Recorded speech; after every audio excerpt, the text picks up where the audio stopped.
សក្តីថ្ងៃនេះបង្ហាញពីផ្លូវនៅលើភ្នំហើយពីយប់ភ្លៀង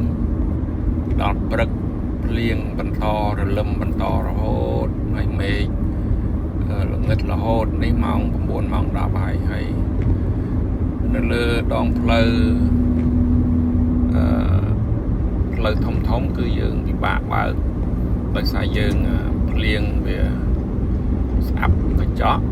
ហើយផ្លូវបើកហាក់បីដូចជារអិលដោយសារមានទឹក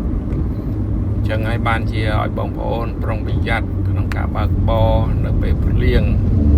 ហើយនៅស្រុកអាមេរិកនេះពេលមានភ្លៀងឬពេលរលឹមហ្នឹងគឺមានការបើកបរហ្នឹង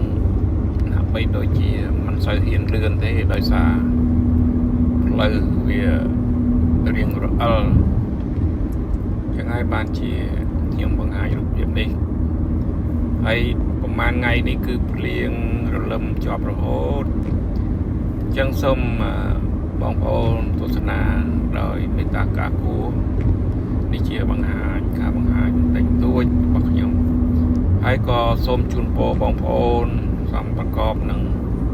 ពុទ្ធពរ4ប្រការគឺអាយុវណ្ណៈសុខៈពលៈហើយនឹងមានសុខភាពល្អ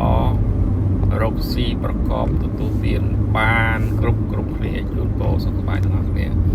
ជួបគ្នាវីដេអូក្រោយអរគុណ